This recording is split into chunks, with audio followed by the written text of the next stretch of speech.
She turns head everywhere, everywhere she goes.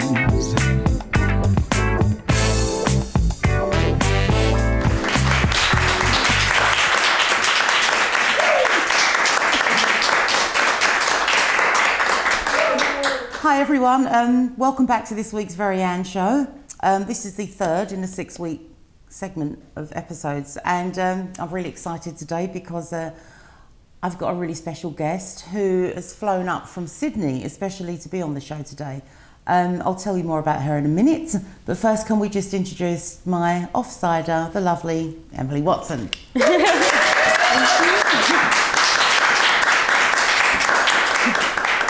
How are you, Em? I'm fantastic today. What's been happening? Oh, not much, not much. You've got a nice tan. Where have you been? Sunbaking in the backyard with Did my you? book. Really? I did, yes. It was absolute bliss. Far out. So you're still sitting out in the sun, because I love the sun. I am indeed. And it's working, you're getting a tan. I am indeed, Because yeah. if we were in the UK now, this would be like a heat wave this That's weather. right, I isn't it? love our sunny Queensland weather. Oh, It's fantastic. you're looking great. Oh, thank you. Yourself as well? Well, it's all smoke and mirrors, unfortunately, but thank God for Bettina at Cahoots, who's done a bit of a number on me this morning. Okay, so let's get further in. We're going to be talking for this part of the show to a lady who's been in the entertainment industry for some years now. I'll let her tell you herself how many. In fact, let's just bring her on. Please make welcome Gillian Levette.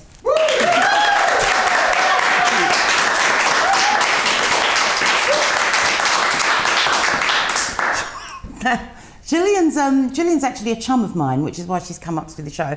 And she's been in entertainment for some years, and she's actually a promoter of the Wild Women of Comedy. But that isn't and hasn't been your only career path, is it, Gillian? No, and I've got to take you up on something, Anne, straight away, okay? I'm not a lady. Oh, As a woman, I'm not a lady. That would be really boring. I forgot. Lady, You're a feminist. Yeah. Lady means I've got to sit thus, and I've got to be polite, and I've got to watch my language, and I've got a whole lot of rules. I'd rather be a woman. Wouldn't we all? Yeah. Hey. Yeah. Way to go. Yeah, I know what you're saying. I mean, I'm definitely a woman. It's very... There's no question about that, ma'am. Yeah. But I still like to be treated like a lady. I like doors open for me. I like... Can't you open chairs. your own door? You got a problem with that? Absolutely, but I like a man to act like a man, and I like the door open for me. I like a seat given up for me. So how do you feel about that? Do you like being paid unequally for the same job? That doesn't... Does that still occur? Absolutely. Absolutely. The scary thing here is the proportion of pay that women are getting is actually going backwards. It got up to about 85% of male wages, and it's gone back to 82%. And that's really scary, girls. And you know what, I want to tell you something else really big, very important. There is nowhere in the world that you can go to be equal. Not one country. Not one country. Not Scandinavian, not Norway, not Switzerland. Nowhere in the world will you get equal pay. Okay. Isn't that disgusting? Yeah. I would just like to add that I forgot to tell you, Gillian's a staunch feminist, okay? So, in case you hadn't already realised. Bit of a secret. And although Gillian and I chat together a lot when we do meet up, and we have such opposing views, we are poles apart on our thinking in this, but for somehow we do still meet in the middle on our thinking. So look, I like to be treated like a lady. I like my man to be a gentleman. I like Kevin, my husband, to be a gentleman. And I can still be equal. And we are still equal.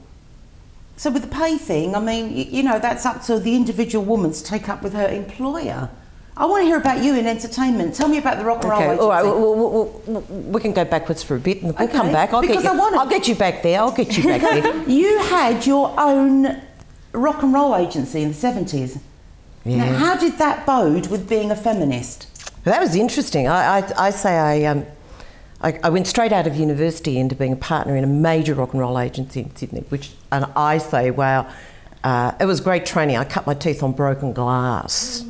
So it was tough. And in fact, very interesting, because the rock and roll people like to think that they're really progressive, they're really out there, they're really new, they're really cutting edge, as long as you're a bloke. And it's still very much that way, you know. Women answer the phone, women can be lead singers and women can be groupies. There's not much room for women even in rock and roll these days. You have a look around. That Tour is true. promoters. You're right. You've seen that? Exactly right, yeah. Yeah, thank you so much. That's 2 to 1. So, Yeah. Absolutely. Definitely. I mean, you've got your Lady Gaga and things like that these days, but yeah, it's, well, we had it's certainly Susie not as Quattro common. back then. No. Susie Quattro, Yeah, Debbie Harry. lead singers and groupies, not managers, agents and tour promoters. But that's because they didn't choose to do it. That's because there is very little room. Anyway, You did it. Well, it was hard. As I say, I cut my teeth on broken glass and I had to stand, and I was known as a bit of a dragon lady because I had to be incredibly forceful. But for example, for instance, this is a really good example of how invisible women can be. I had receptions, I had staff, but I happened to answer the phone one day, and this fairly well-known rock and roll said, "Is John Smith there?" And I said, "No, sorry, he's not in. Can I help you?" "Well, is David Jones there?" No, he's not in. Can I help you? It's Gillian." "Well, is Peter Williams there?"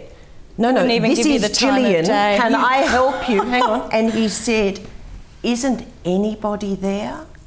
Oh. And I said, "What do you think I am, an effing ghost?" And you were co-owner. I was co-owner. I was female. I couldn't help him. But maybe he was just a one-off prick. There are an awful lot of one-off pricks then. Oh. You know, like there's a billion one-off pricks, yeah? I can't believe that. That is insane. That- Didn't even yeah. give you the time of day. No. And that, of course, is the 70s. Women's lib got invented late 60s and then became feminism in the 70s. And it really hadn't taken a foothold. I mean, my friends at university, and this is at university, not school, so they're theoretically on a career path.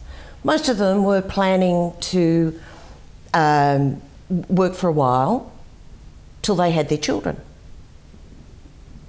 So, you know, they still weren't looking to work their whole lives. And the context was different. The context was so different.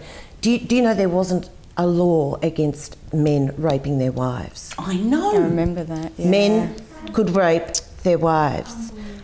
And withholding know. sex, grounds for divorce. But on the plus side, you're allowed to rape them as well, though. Oh, sure. I order you to get it up now. That really works. Did anyone see the piece in the paper, or it was on 9MSN, where a woman in Brazil or somewhere foreign, a guy had come into her establishment to rob her. She bashed him over the head, tied him up, fed him Viagra for 3 days, and raped him. And kept him. Way to go! I love it. I love it. That's fantastic.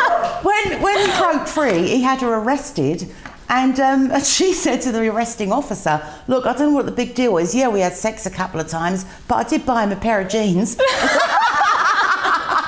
So good on her. the rape thing. Okay, so with you being the feminist that you are, this staunch feminist, how are you? What are your thinkings on cosmetic surgery and makeup? Because you're wearing makeup, you're very feminine. It's got nothing to do with feminism. That's just a personal lifestyle choice. Cosmetic surgery. When time comes, well, maybe it's come, but don't tell me that you think it has. When time comes, I guess I'll do it. I dye my hair, I wear makeup, why would I draw a line there? But that's about life. That's not about feminism. Then isn't my wanting a man to open a door for me or give me his seat a personal lifestyle choice? It puts you in the defensive position. That stuff was invented when women had skirts that were too big to get out of anywhere. We don't anymore. If you want to be equal in the boardroom and you want to have equal decision making, you've got to do the shit as well. No, I just You've think got to change your tyre. No. I think it's traditionalism though as well. It does make you feel a bit special. It's a common courtesy. Like, my husband can't cook, so I'm happy to put a hot dinner on the table for him. Whereas I, with my daughter, I haven't taught her to cook because then she and her husband will be equal. He won't, she won't. Mine don't know how to cook, my girls. Well, that's terrific. I applaud that. I think that's fabulous. Couldn't be bothered to show them, that's why. It's not because it's just sheer laziness on my part and impatience, okay? Well, I do it as a philosophy. But I just think, and my husband does nice things for me. He would never dream of letting me pick up a paintbrush to paint, probably because I'm shitty and I do slapdash work. That's probably the truth of it. But he wouldn't ask me to do the garden. Or in fact, up till we come to Australia, I never put petrol in my own car. He did it because, quote, I didn't want you to get your hands dirty. Admittedly though, I spent 2 hours mowing our massive lawn the other day and I felt great at the end of it. Yeah, doesn't it feel I good? did. I felt fantastic. Doesn't it feel it took me 2 hours and I felt great. Of course, I did that. I didn't ever bother with a husband. No. I actually tried living with somebody in the 70s and went, oh, you know what? I can't do this. It's too difficult. I've got to compromise all the time. I've got to get along with somebody. That's too hard. Too hard. And you've raised your daughter. So I've never done it. Never done it again. You've got a daughter. Yeah. She's a lovely monogamous relationship with my daughter. It's a really intimate monogamous relationship with my daughter. I could just manage getting on with one person. Now we've got to wrap this up for a minute. We're just going to go to a break. Go and have a wee. Go and put the kettle on. See you back here in a few minutes. Thanks.